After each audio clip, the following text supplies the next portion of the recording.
Cloud. Okay. Welcome everybody. My name is Jessica Basmadjian, Moos. Some people call me Professor Moos. I encourage people to call me Jessica because we are all in this together.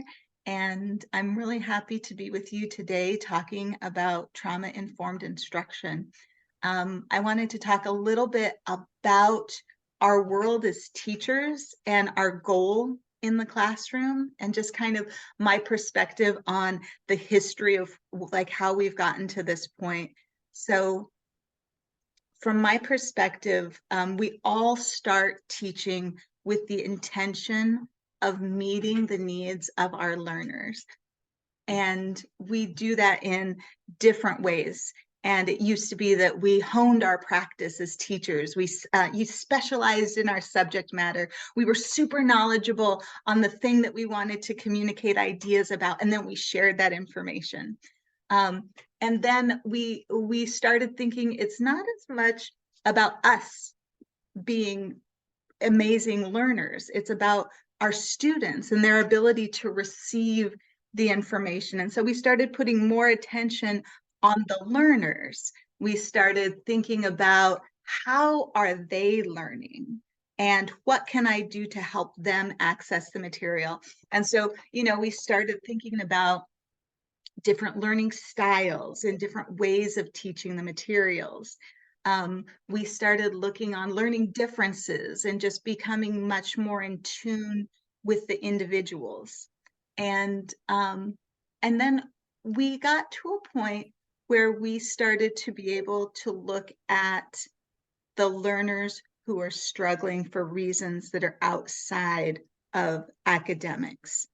And once we realized that there are circumstances that affect students' learning that goes beyond learning styles, that goes beyond individual intellectual ability.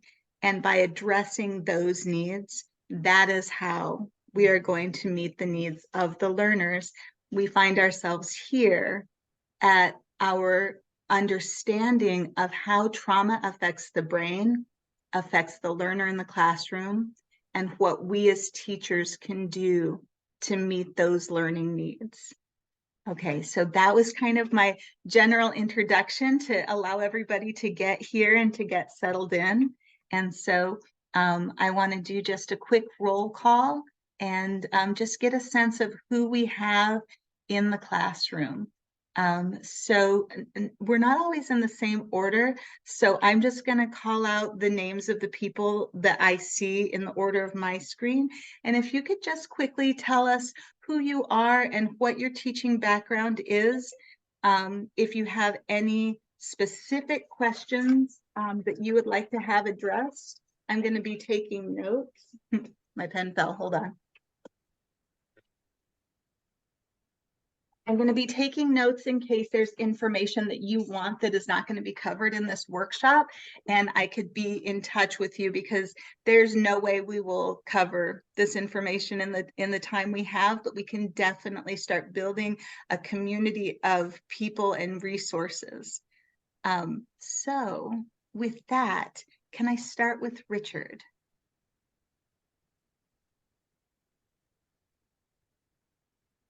Hi. I get to go first, lucky me. So my name is Richard. I am a teacher.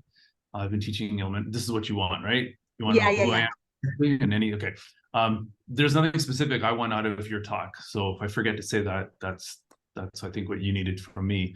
Yeah, I'm a teacher. I've been teaching elementary school and middle school for 20 years or so overseas. So I'm currently stationed, or I currently live in Dubai, and I've been in various places around the world.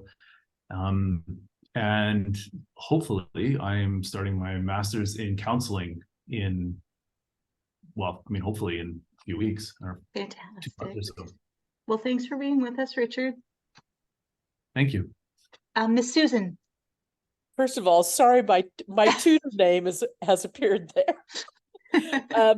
I'm a secondary librarian, former English and history teacher, and boy, do I wish this topic had been anywhere in my, master's in teaching, because it's overwhelmingly necessary, certainly in public school in the States and everywhere. So thanks a lot for this.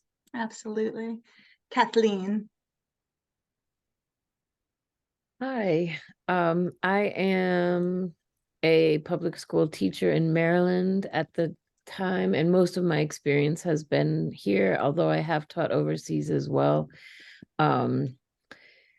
Yes, I recently came back to the States and found that the students in the States have much more baggage, it seems. And so I'm happy to see this session to give me ideas of how to handle where they're coming from now. So I've been teaching for like over 30 years, but anyway, thanks.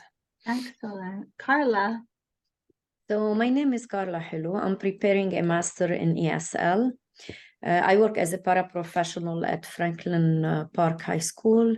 I teach evening classes at Mercer County College. I teach Arabic and French for adults. Also, I'm working on obtaining my certification as a teacher in New Jersey. Thank you. All right, we're off to Brian. First of all, can you hear me okay? I can. Oh, terrific. I switched computers. It's my end. I was having audio problems on another device. So I'm an ESL teacher, student teacher, K through 5th grades, and I'm encountering recent immigrant students with powerful personal stories, to say the least. I'd like to leverage those experiences, and of course, also just be an empathetic teacher and friend. I'm Louise.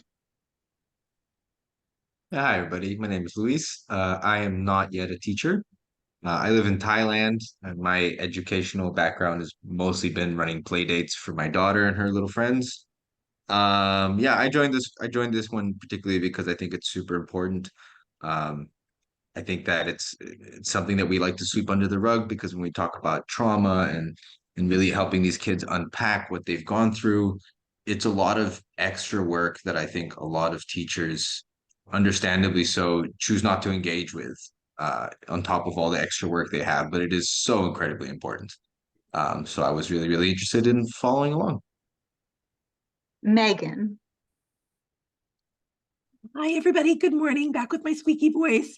I am not a teacher. I am a counselor by trade, and I've been working in higher education the entirety of my career. And the topic of trauma, it fascinates me, not only in the K-12 setting, but we are seeing this in higher education, not only with our undergraduates, but also with our graduate students, who are my population.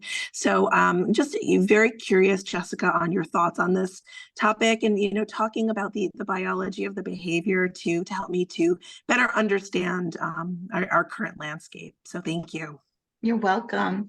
Lionel.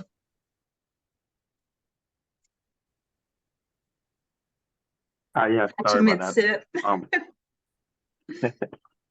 So my background is in mental health and dropout prevention. And then I became a humanities teacher, where now I'm actually built my curriculum around the art and science of release therapy that goes in tangent with an emotional literacy curriculum from Lila Steinberg, where we dealt with trauma and trauma response and how it comes up in our response to learning, particularly like young people and everything. So yeah, this topic really just was it for me, because this is right at the crux of what I'm building towards. That's wonderful. Alice. Hi, good morning. My original training and work experience is in teaching. So I'm a public school teacher in a middle school in New Jersey, and I've worked there for 15 years. Prior to that, I have worked abroad in Japan teaching English. And so over the years working as a teacher, I've realized that there's some students who with more and more emotional needs. And so that's why I started my training in counseling. And I just finished my program, and I'm hoping to make more progress in the counseling field. Excellent. Danelia. No, say your name for me. Danelia. It rhymes with Amelia. Danelia. It rhymes with Amelia Bedelia, but not everyone knows who she is. Thank you. That resonates for me. Boggles my brain that you could not know who Amelia Bedelia is. I teach mostly pre-K in Georgia. I live in Tennessee and just commute over the line. And it seems like trauma is just there's a lot of special needs going on right now, and a lot of behavior in classrooms, even as young as 4. They a lot. Yeah. Hoping maybe I could learn something. Definitely. Amanda. Hi, morning, Professor. My name is Amanda Roa. I teach in New Jersey. I teach science for students who are learning English. I am a former biochemist, but I've been in education for about 10 years. And on this topic, it's really important, even for us teachers. You know, we carry our own baggage, and it's important to help the kids, because if they are dealing with situations, they are not going to learn anything. I can't expect them to learn chemistry or something when they have their own, they cannot get out of their head, you know. And like somebody said earlier, this, you can see it anywhere, like students, teachers, professionals. So I'm very interested. Excellent. Leslie. Hi, everybody. I work in the early years program here at an international school in Lisbon, Portugal. And we've seen an uptick in refugees from the Ukraine, Russia, and now Israel. So I'm just looking to figure out, what's going on in their heads and how to best support them right now. Wonderful. I'm sorry that there has been that uptick. I'm very grateful that you're there and able to be of assistance. Dennis. Hi, good morning. Good day. I was previously a school principal for 20 years. And during that time, I unfortunately lost 2 students to self-inflicted harm. So I eventually became a trauma counselor, where I support schools and organizations that experience loss. That is a volunteer position in New Jersey. And during my day job, I'm the HR director, assistant superintendent for the Hamilton School District. So I hire teachers and counselors, and knowledge of trauma is one of the interview questions that we have, because it's extremely important. I love that we have such a wide variety of people with experiences. We all come to teaching because we have a desire to connect with individuals, and we have compassion. And one of the things that I love about this trauma-informed response is it takes into consideration that we are seeking to provide a compassionate approach for some of the most uncompassionate situations.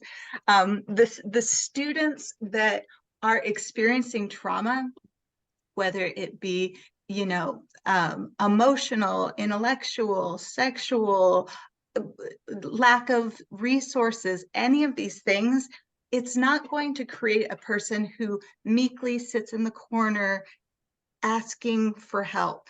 You are going to see behaviors that are disruptive, that are aggressive, that are rude. They're behaviors that make you want to turn away from them, to get rid of them, to remove them from your classroom, right? And so being able to look through a lens that is distant from how it is making you feel as somebody who wants to connect with a student, and allow that distance to be the kindness, is really very important.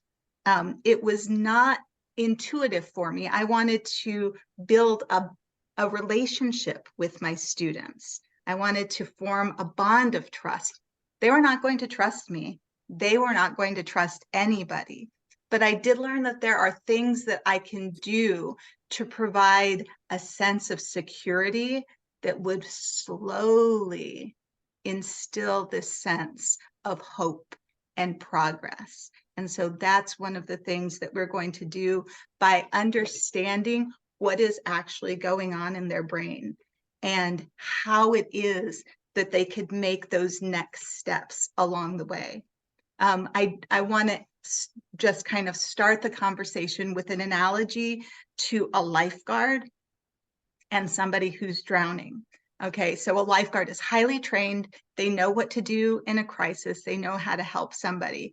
If there's a kid and they have gotten in too deep and they are struggling just to survive, they are not going to be cooperative.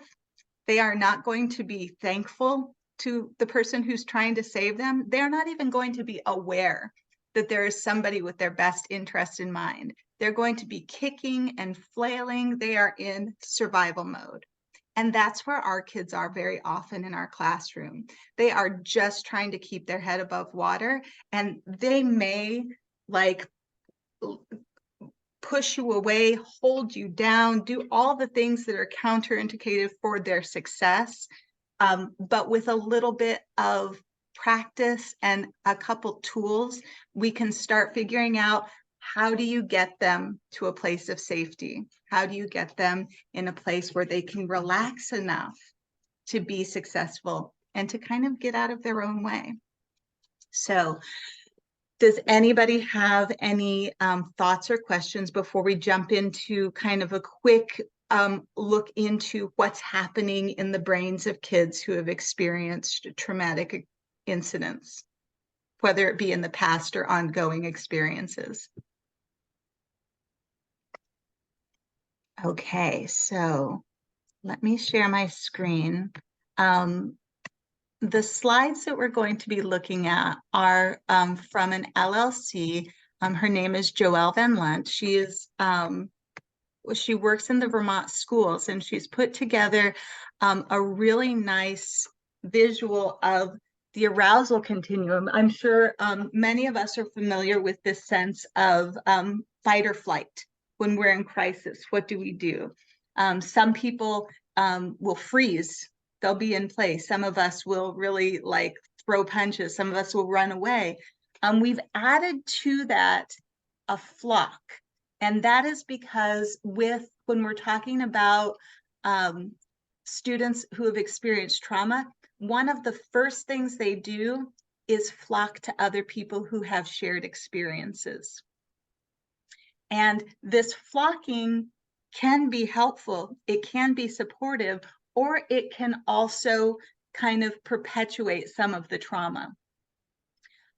We have the areas in the brain that we know are being stimulated by each of these different feelings. And so if we look at the cortex, that is where we have abstract, concrete thought. If we go into the limbic system, that is where we have attachment, emotional and sexual behavior. The diencephalon and the cerebellum, this is our motor regulation, our arousal, our sleep, and our brain stem controls blood pressure, heart rate, and body temperature. So what happens is when we are in different states of arousal, when we've entered some of those fight, flight, or freeze, different parts of our brain are more highly engaged. And so I want you to look here at what is going on in the brain when you're calm and alert. Okay, so you have that neocortex, you have that area of abstract and concrete thought. This is what we want our students to be using in the classroom, accessing new ideas and creativity, processing information. The limbic system is like in control, and then these are diencephalon in the brainstem, where we are like regulated in terms of our physiology. These are just kind of functioning at that, you know, normal level where we're not thinking about it. Now, if you look at somebody who is in freeze or flock stage, you are finding somebody who is dysregulated and their neocortex functioning has reduced to about 10%, right? They're limbic and they are reactionary. And so if you have somebody in this state, you're not going to be able to take in new ideas.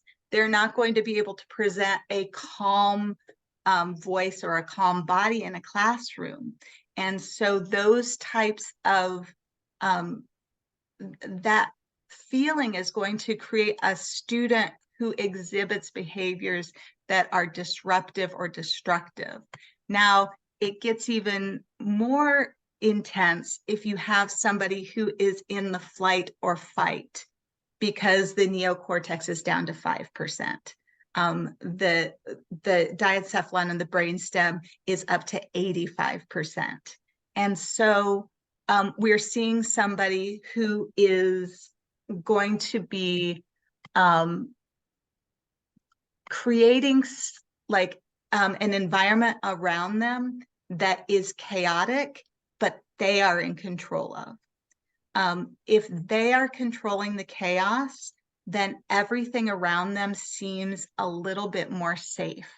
And so if we're keeping that in mind, then we could start wondering, what can we do to create a sense of safety without the chaos?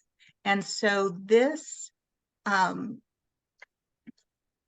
is an article. What about the other kids in the room? And I want to take a minute to just look at this opening scenario. If you excuse me for just a moment, I'm going to make sure my computer is plugged in.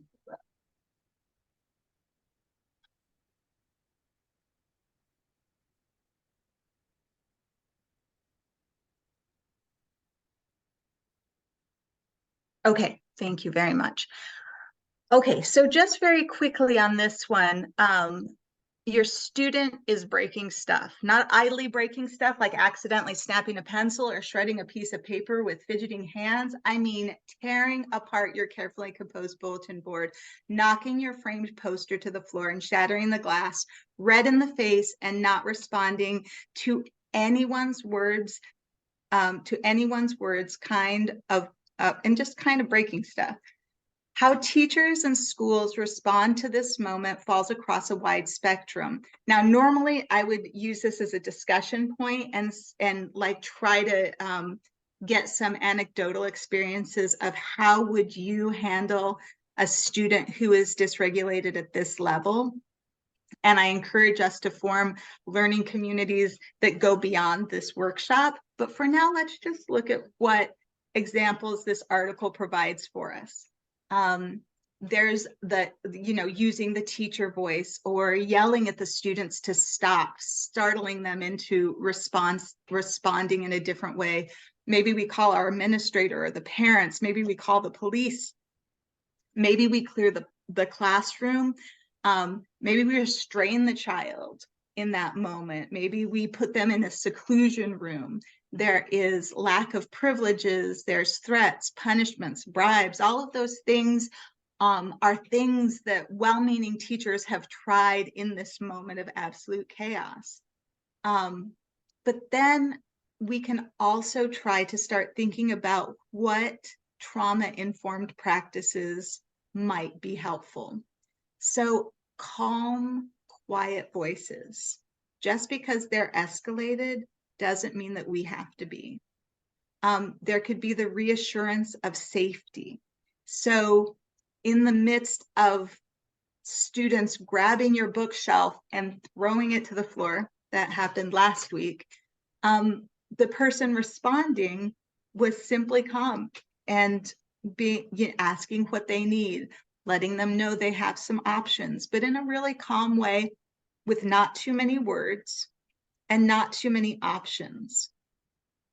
There is the pattern of options. Oh, and it says here using few words. It's really important that you limit the amount of information that they're going to need to process, because we've already established that the neocortex is not having much functional bandwidth. So keeping it simple. You're going to want to start teaching them strategies when they are not escalated. So the phrase that people in trauma-informed education like to use is strike when the iron is cold, right? When they are not escalated, when they are not feeling stressed, that's when you give them the strategies to use. That's when you talk about what they were thinking and feeling in that moment. If you try to engage with them when they are in that heightened state, it's going to be very challenging for you to make any headway, and it's just going to be aggravating and frustrating them further. So getting to the root of the problem when they are not experiencing the problem is going to be one of the best things to do.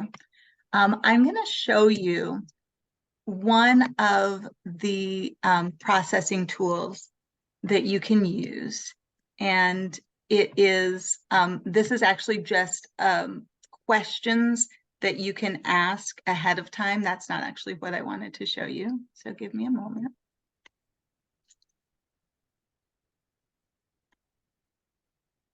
It is SOTAS, there it is. Okay, so the SOTAS method of problem solving is just a little acronym where you set up the situation, options, disadvantages, advantages, and the solution. Keep in mind that this strategy is going to be employed when they are regulated. And you're going to remind them of these tools that they already have when they are dysregulated. So the situation is going to be the child describing what happened. So Jimmy called me a name, so I punched him. Then I got sent to the principal's office, and then they called my mom. It's just going through what happened. And then you talk about what options. The child is going to be encouraged to list 3 options that they could do in the situation that Jimmy called me a name. So one option is I could punch Jimmy, which is what we did. Another option is I could go and tell my teacher that Jimmy called me a name. And the third is I could ignore it and go find somebody else to hang out with.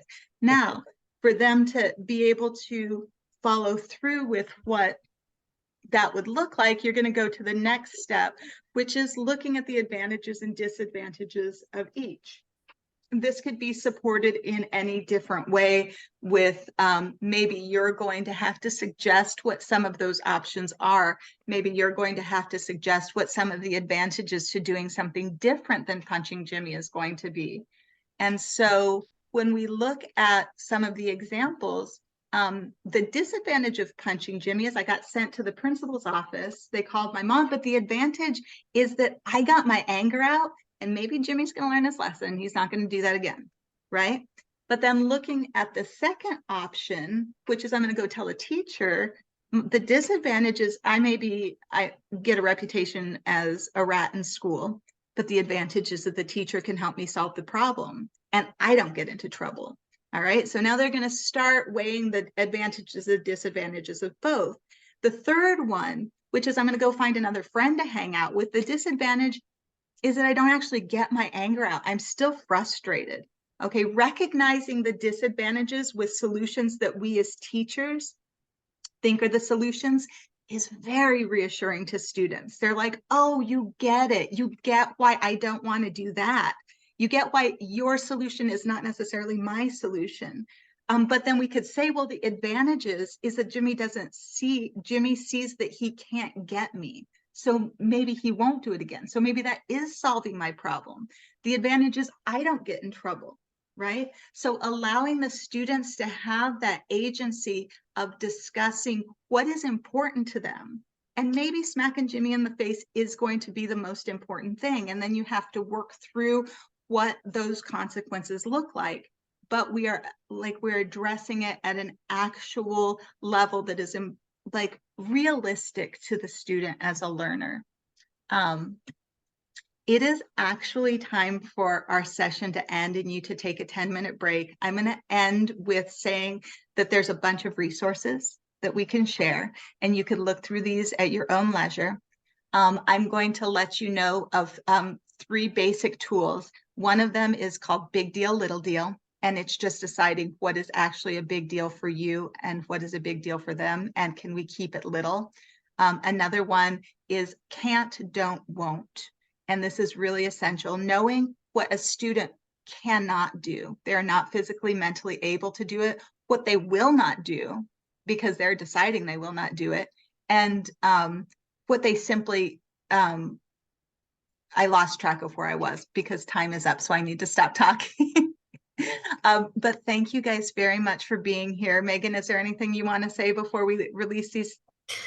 No, I just want to thank you, Jessica. This was fascinating. I know this is, part of your everyday work. And thank you so much for bringing it to us. I wish we had more time to explore. Yeah, and I have the names of all the participants. And so if I can get the emails from TCNJ, then I'll send out a follow-up email and we could stay in touch. Fabulous. Oh, Jessica, one quick note. Would you mind popping your contact information into the chat for anybody who may want to take that down now? 100%, yeah. Sure. Okay, so.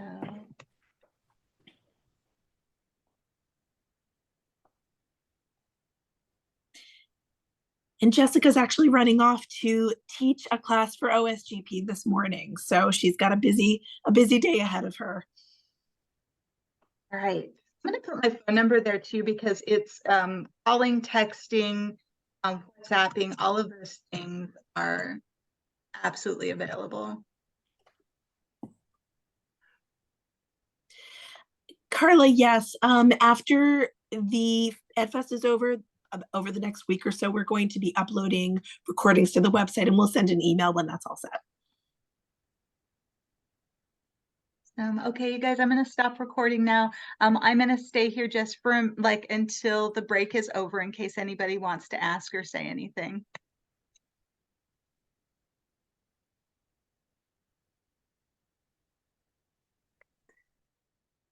Thanks so much, Jessica. That was great.